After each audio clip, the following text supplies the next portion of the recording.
Olá, recebi uma dúvida interessante aí no canal, um comentário do Joelder, então estendi por mais um capítulo aqui a adaptação de antenas no mesmo cabo.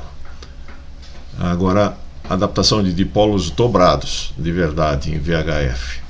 A questão era o seguinte: nós tínhamos tratado aqui da adaptação de antenas na mesma linha de transmissão e eu concluí aquele capítulo trabalhando nas antenas da repetidora de Americana em 439/550 e fazendo o cálculo de como seria a adaptação de impedâncias e tal para juntar 4 dipolos, né? A situação ficou assim, dessa forma. A diferença, que eu não lembro de ter comentado naquela época, é que aqueles dipolos são dipolos de 50 ohms, são meio dipolos. É mais ou menos isso aqui. Ou seja, não é um dipolo totalmente dobrado, e ele apresenta impedância de 50 ohms aqui na alimentação. E daí nós trabalhamos transformando essa impedância de 50 ohms através de trechos de 75 ohms, elevando a impedância para 100 e fazendo o paralelo. Como a linha de 75 ela não leva exatamente para 100, leva para 112,5 na hora que você faz o paralelo da 56, mas daí a gente faz outro trecho de linha de 1/4 de onda que leva a impedância então para 100 exatamente, e nós podemos então sair com 50 ohms com qualquer comprimento. Isso foi a análise que foi feita. A questão levantada é o seguinte: se eu tiver dipolos, efetivamente dipolos dobrados, 300 ohms, teoricamente 300 ohms, são dipolos dobrados, isso aqui configura uma antena balanceada, ou seja, a proposta dessa antena é que aqui no ponto de alimentação a gente entre com uma linha balanceada. O que é uma linha balanceada? Aquelas linhas bifilares. Por exemplo, a fita de 300 ohms. Antigamente a gente usava aquelas fitas de 300 ohms para TV, né, para antena de TV. É exatamente isso. Linhas bifilares balanceadas. Eu não posso então juntar com qualquer comprimento. Aqui não é um transformador de impedância. Eu simplesmente estou alimentando a antena de 300 ohms com uma linha balanceada de 300 ohms com qualquer comprimento. Coloco 4 em paralelo. 300 dividido por 4 dá 75 ohms. Posso ligar isso num cabo coaxial de 75 ohms ou de 50 ohms e descer com essa? Pode. Mesmo que a impedância seja de 75 ohms para 50 ohms, vai dar uma taxa de onda estacionária baixa. Talvez em torno de 1,5. Agora não lembro de cabeça. Ok? Dá para fazer? Dá para fazer. Nós vamos ter alguns problemas aqui nessa transição. A gente vai falar em seguida. Qual é o problema que tem aqui então nessa configuração? As fitas de 300 ohms elas não são blindadas, elas são paralelas. Então, para os mais velhos, cabeça branca assim, eles vão lembrar que a antena de TV ficava lá em cima do mastro, né? Para quem mora no interior, usava muito antena de UHF, VHF, aqueles canos de 6 metros de altura para conseguir receber um sinal razoável vindo de São Paulo ou de uma repetidora no interior. A fita de 300 ohms saía da antena e não vinha junto ao cano, ao mastro. Ela era separada do mastro com um pedacinho de arame, né? E tinha um isolante de plástico que a fita passava no meio, de tal forma a manter ela afastada, dessa ordem de 20, 30 centímetros do mastro, porque se eu aproximar ela de uma estrutura metálica, ela perde as características e aumenta demais a atenuação. Outra coisa que talvez vocês se lembrem, a TV ficava no canto da sala e a laje do forro era furada e a fita de TV descia no canto sem chegar muito próximo da parede até atingir a TV. Não passava pelo conduíte. Se passar uma fita de 300 ohms por dentro do conduíte, mata o sinal. Ela não pode passar próximo de estruturas metálicas, paredes e coisas desse tipo.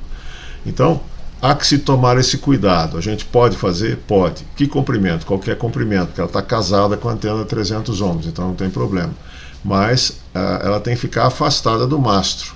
Tem que dar um jeito de deixar ela afastada. Não posso usar 300 ohms da fita de TV? Pode usar 300 ohms de TV. Ela é bem razoável do ponto de vista de impedância para o que a gente precisa aqui. E a perda, vai usar o que? 1 metro, 2 metros, a perda aí não vai fazer muita diferença. E daí vamos fazer o paralelo das 4 fitas, vai baixar a impedância para 75 ohms sim. Só que conectar o cabo coaxial aí traz outro problema. A fita é balanceada e o cabo é desbalanceado. Ele tem o condutor central, né, e a malha por fora. Então isso gera uma distribuição de corrente no cabo coaxial, entrando na linha balanceada e depois na antena, que é meio estranho. O que causa isso? Do ponto de vista da antena, isso pode dar uma alimentação assimétrica de corrente lá nas duas vias de alimentação da antena, e vai gerar uma certa distorção no lóbulo de radiação. O que era para ser um lóbulo simétrico em torno da antena, né, o desenho que for, ele vai tender para um lado. Pouca coisa. Na prática, a gente não vai perceber grande diferença, mas é bom alertar, né? E outra coisa, o fato dessa conexão de um cabo desbalanceado numa linha balanceada vai gerar correntes pela malha do cabo. A gente não gosta de corrente circulando na malha, porque daí a antena passa a ser o cabo passa a ser parte da antena. Um pouco da radiação acaba saindo pelo cabo. Daí você tem perdas, você tem uma irradiação espúria aqui também. Então esse tipo de coisa não resolve muito. Uma solução meia boca é colocar um choke de RF aqui no cabo coaxial, aqui perto da junção. O que é um choke de RF? É um toroide de ferrite, né? Aqueles núcleos de ferrite que parecem um donut, e daí você enrola umas 3, 4 espiras do cabo em torno dele, ou 5, e esse enrolamento em torno do ferrite vai matar essa radiação ali. O resto do cabo, a princípio, não deve radiar, mas também é uma solução tapa-buraco, né? Ok. A outra solução é colocar um balão. Um balão é um transformador, e nesse caso é um balão 1 para 1, ou seja, é um transformador que não altera a impedância. Ele vai pegar 75 ohms desbalanceado do lado do coaxial e transformar em 75 ohms balanceado do outro lado. Fazer isso, normalmente a gente usa isso em HF, em baixa frequência. Usa um núcleo de ferrite, tem lá 3 enrolamentos em paralelo, faz uma associação desses 3 enrolamentos, e com isso a gente consegue fazer um balão de balanceado para desbalanceado e vice-versa, sem alterar a impedância. Mas esse tipo de transformador usando ferrite, não sei se ele vai responder bem em VHF ou HF. É difícil achar um ferrite bom para isso, tem que fazer com muito cuidado. Eu já construí uns 3 desses balões aqui, e depois medi, ele funciona muito bem abaixo de 10 MHz, por exemplo, com os ferrites que eu usei. Mas quando ele vai subindo de 10 MHz para a faixa mais alta, né, de 10 metros, 15 metros, já começa a perder um pouco as suas características. Já não transporta exatamente a impedância do jeito que devia. Então, muito menos em VHF e UHF. Então, esse balão 1 para 1 aí é meio complicado. A gente teria que pensar melhor como fazer ele, para eliminar essa transição balanceado para desbalanceado. A outra possibilidade é a gente voltar no estilo anterior. Primeiro, lembrando que o dipolo dobrado, teoricamente, ele tem uma impedância de 300 ohms, mas na prática é sempre mais baixo do que isso. É a mesma coisa que acontece com os nossos dipolos de HF de 40 metros, 80 metros. Teoricamente, ele devia ter uma impedância de 72,5 ohms, mais ou menos. Não é nem 75, 72,5. Na hora que você constrói o dipolo e mede, ele vai chegar muito próximo dos 50. Porque você está próximo do chão, está próximo da casa, do telhado e tal, isso abaixa a impedância. E na prática a impedância da antena é sempre um pouco mais baixa do que a impedância teórica. Então é bem possível que o dipolo dobrado comercial, feito com tubo de alumínio, de 3/8, de meia polegada, ele vai apresentar uma impedância menor que 300 ohms. Vamos chutar que seja 200 para nossa sorte.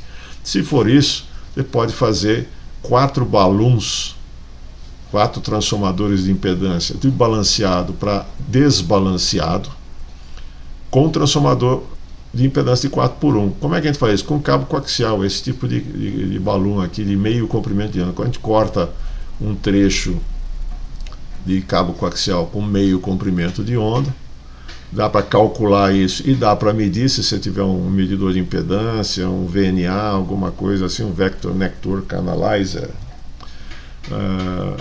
Dá para a gente calibrar esse meio comprimento de onda exatamente na frequência de trabalho.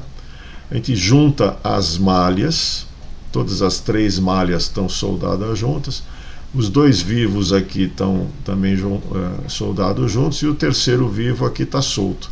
Então esse transformador, ele aqui oferece uma distribuição de corrente balanceada a partir do cabo coaxial, que é desbalanceado. O cabo coaxial está entrando com uma impedância X e aqui nessas terminações a impedância vai ser 4x. Então com isso eu coloco aqui 200 ohms, depois do balão eu vou ter uma impedância de 50, daí vale aquela transformação de impedância que a gente fez antes com o cabo de 75 ohms e a gente atinge 50 ohms. Como esse balão é feito com cabo coaxial, ele funciona bem até o HF, então é só fazer ele direitinho que ele funciona bem, não usa ferrite, não usa transformador físico, né? Então essa seria uma solução mais ideal, pegar os dipolos, colocar transformadores feitos com cabo coaxial e depois uma estrutura de balanceamento de impedância como aquela feita em primeira vez.